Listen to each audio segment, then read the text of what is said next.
এই ছেলেটাকে ইতিমধ্যে দেশ দেশের বাইরের সকল বাংলা ভাষাভাষীরা গ্রহণ করে নিয়েছে। সেই ছেলেটাকে আজকে গুলি করা হয়েছে। তার জীবন সংকটাপন্ন।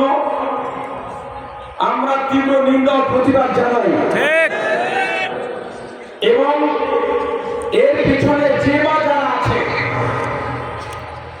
মোটরসাইকেল যেই আরোহী যেই খুনি গুলি করেছে, এটা যে উই করেছে এমন নয়, এর পেছনে গভীর ষড়যন্ত্র লুকায়িত আছে।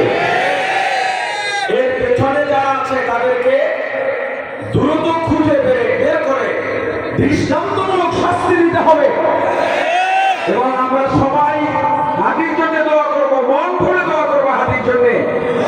আল্লাহ যেন তাকে সুস্থ করে দেন। জীবন মৃত্যুর মালিক তো আল্লাহ। এখন কোমায় আছে, জানি না ওর মা বাবার কি অবস্থা, ওর সন্তান আছে একটা, ওর বিবি আছে, ওদের কি অবস্থা।